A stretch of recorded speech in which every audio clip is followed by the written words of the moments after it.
नमस्कार। आज हमारे साथ हैं आसरा एनजीओ की अध्यक्ष पूजा शर्मा जी। पूजा शर्मा जी तमाम सामाजिक जो क्रियाकलाप होते हैं उनमें लगातार सक्रिय बनी रहती हैं और आज पूजा शर्मा ने एक बार फिर करके दिखाया है कि यदि आपका कोई नहीं है, आपके साथ कोई नहीं है, आपका घर मकान भी नहीं है तो आपको कोई समस्या नहीं होगी। जितना हो सकेगा कम से कम उतना तो करेंगे ही। आज पूजा शर्मा और आसरा एनजीओ ने एक बिटिया की शादी होनी है, निर्धन बिटिया है, तो उसके लिए जो बन सकता था उसकी व्यवस्था कराई। हमारे साथ पूजा शर्मा जी हैं, इनसे जानेंगे कैसे मुलाकात हुई, कैसे वार्ता हुई, फिर कैसे मदद का इंतजाम। मेरी एक दोस्त है जो कि पार्लर चलाती है वो नगरा में, तो उसने बताया कि पूजा दीदी एक लड़की है यहीं की, तो वो काफ़ी गरीब परिवार की है, ब्राह्मण गरीब परिवार की, तो उसकी कोई मदद आप कर सके तो कर दीजिए। तो हमने उसको बोला, ऐसा आश्वासन नहीं दिया था कि हम क्या दे सकते हो उसको, तो हमने बोला कि जो उसकी किस्मत से होगा वो उसकी किस्मत है, हम कोशिश करेंगे देने की। तो सबसे पहले जो लेडीज़ हैं सारी लेडीज़ों से बोला कि थोड़ा थोड़ा जिसको भी जो भी देना हो तो दे सकते हो। तो किसी ने साड़ी, किसी ने बिछिए, किसी ने लिफाफा या ऐसे छोटी छोटी चीज़ें, एक प्रेस दी, जैसे सब ने कुछ ना कुछ दिया। और स्पेशली इसमें इस बार अधिवक्तागढ़ जो हैं उनकी तरफ से भी बच्चों की, उसकी बच्ची के लिए तोहफे हैं। जैसे एक मिश्रा जी है उनकी तरफ से कूलर हैं, और प्रणय श्रीवास्तव जो हैं उनकी तरफ से भी है, और सूर्या भैया हैं उनकी तरफ से भी, उनकी माता जी आई थी, सोने की नाक की दे गई थी, स्टील के बर्तन का सेट दे गई थी। एक गुप्ता जी हैं, विकास गुप्ता, उनकी तरफ से है, अलमारी है। हमारे अनूप भैया हैं जो उनकी तरफ से अलमारी है, और भी हैं, अनिल विश्वकर्मा भैया हैं, और बहुत सारे लोग हैं ऐसे, सब ने मिल के कुछ ना कुछ बच्ची को दिया है। शादी कब की है? शादी उसकी 10 तारीख की है, लेकिन क्योंकि हमारा त्यौहार आ रहा है होली का, तो होली हमारे दिन 3 दिन की तो रहती है, तो इस वजह से दोज के बाद ही उसकी शादी है। तो आज ही उसको बुला के हमने उसको यहाँ पे जो तोहफे हैं जिससे जो भी बना है वो उसको भेंट किया है। ये देखिए, ज़रूरी ये नहीं है कि हम आदमी को, सामने वाले को कितना दे सकते हैं। यहाँ इनमें से किसी ने कोई सहयोग किया है जो अभी दिख रहे हैं हमारे सामने, सभी ने सहयोग किया है, तो इन लोगों से भी मिलें। आपको कैसे जानकारी हुई, क्या सहयोग किया आपने? जानकारी हमें चूँकि बंटी शर्मा जी के द्वारा जानकारी हुई, और उनके ये पूरा आसरा, उनकी सोसाइटी के लोग, उनकी धर्मपत्नी श्रीमती पूजा शर्मा जी, तो उनके द्वारा जानकारी हो, जस्ट अभी जानकारी हुई। उसके बाद सीधे कोर्ट से हम लोग चूँकि यहाँ आए, और इसमें ये जो काम कर रहे हैं इसके लिए जितना एक सहयोग की बात है, तो सहयोग तो ये बहुत कम है। अब पूरे अधिवक्ता भाइयों की जब बात आएगी तो सहयोग काफ़ी कुछ और अच्छे स्तर पर इसमें हो सकता है। लेकिन अभी जो भी किया है, और ये एक अपनी शुरुआत है हमारे एक बंटी भाई की, और ऐसी बेटियों के लिए, और अभी ऐसी कई हमारी ऐसी बेटियां हैं जिनके लिए हम लोगों को, अधिवक्ताओं को भी उनकी मदद की ज़रूरत हम लोगों को करना पड़ेगी उनकी, और हम लोग करेंगे भी।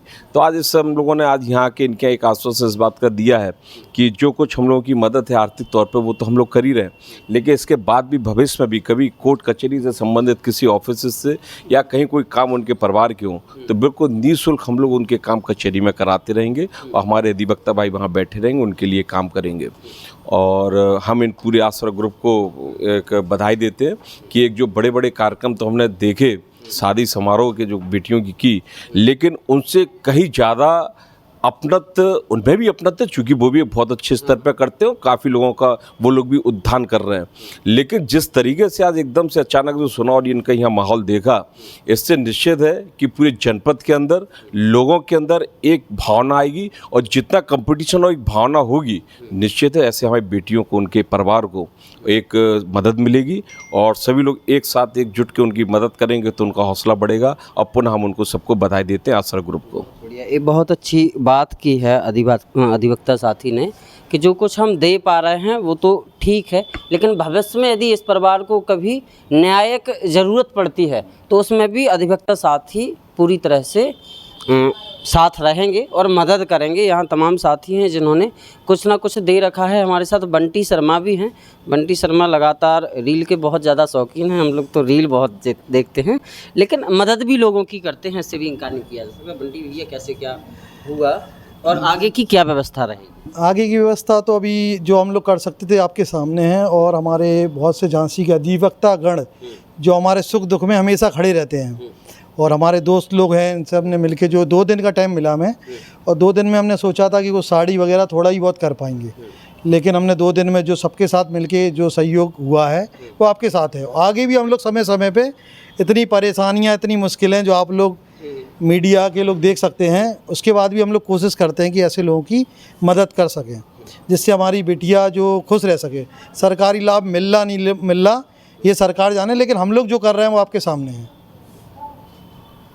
आपको बता दें कि आसरा जो एनजीओ है लगातार काम करती रहती है। नए वर्ष पे हमने देखा कि किस तरह देश पूरा अपने अपने ढंग में, अपने अपने रंग में नया वर्ष मना रहा था, लेकिन आसरा एनजीओ आदिवासी समुदाय के बीच में पहुंचा।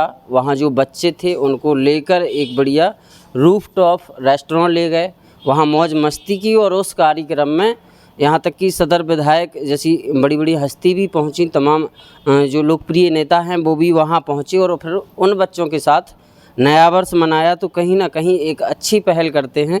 जो भी समाज के तबके के वो लोग हैं जो सक्षम नहीं हैं, उनकी मदद के लिए लगातार आवाज़ उठाते रहते हैं, लोगों से मदद करवाते हैं, खुद भी मदद करते हैं। इस सराहनीय काम रहता है आसरा एनजीओ को, और जब कभी समाज में कुछ गड़बड़ होता है उसके लिए भी पूजा शर्मा लगातार आवाज़ उठाती रहती हैं। अब होली आ रही है, होली की क्या तैयारी? होली की तैयारी गरीब बस्ती में जाके हम लोग जो भी गरीब आदिवासी बच्चे हैं उनके लिए कुछ पिचकारी और गुलाल का व्यवस्था करेंगे, और जो उनको बांट के उनके साथ होली मनाएंगे। हम लोग होली, दिवाली, अपना सारा त्यौहार गरीब बच्चों के साथ या वृद्ध आश्रम में जाके मनाते हैं। हमारे साथ परिवार के साथ भी नहीं मन पाता, पूरा जो भी हम लोग का सेलिब्रेशन होता है वो सब गरीब बस्तियों में बनता है। पिछले 7 साल से हम लोग अपना नया साल भी आदिवासी, जब हमने एनजीओ खोला था तो पहला जो प्रोग्राम था हम आदिवासी बच्चों को झांसी होटल ले गए थे। तो लगातार नए साल भी हम अपना आदिवासी बच्चों के साथ मना रहे हैं अलग अलग होटलों में झांसी के।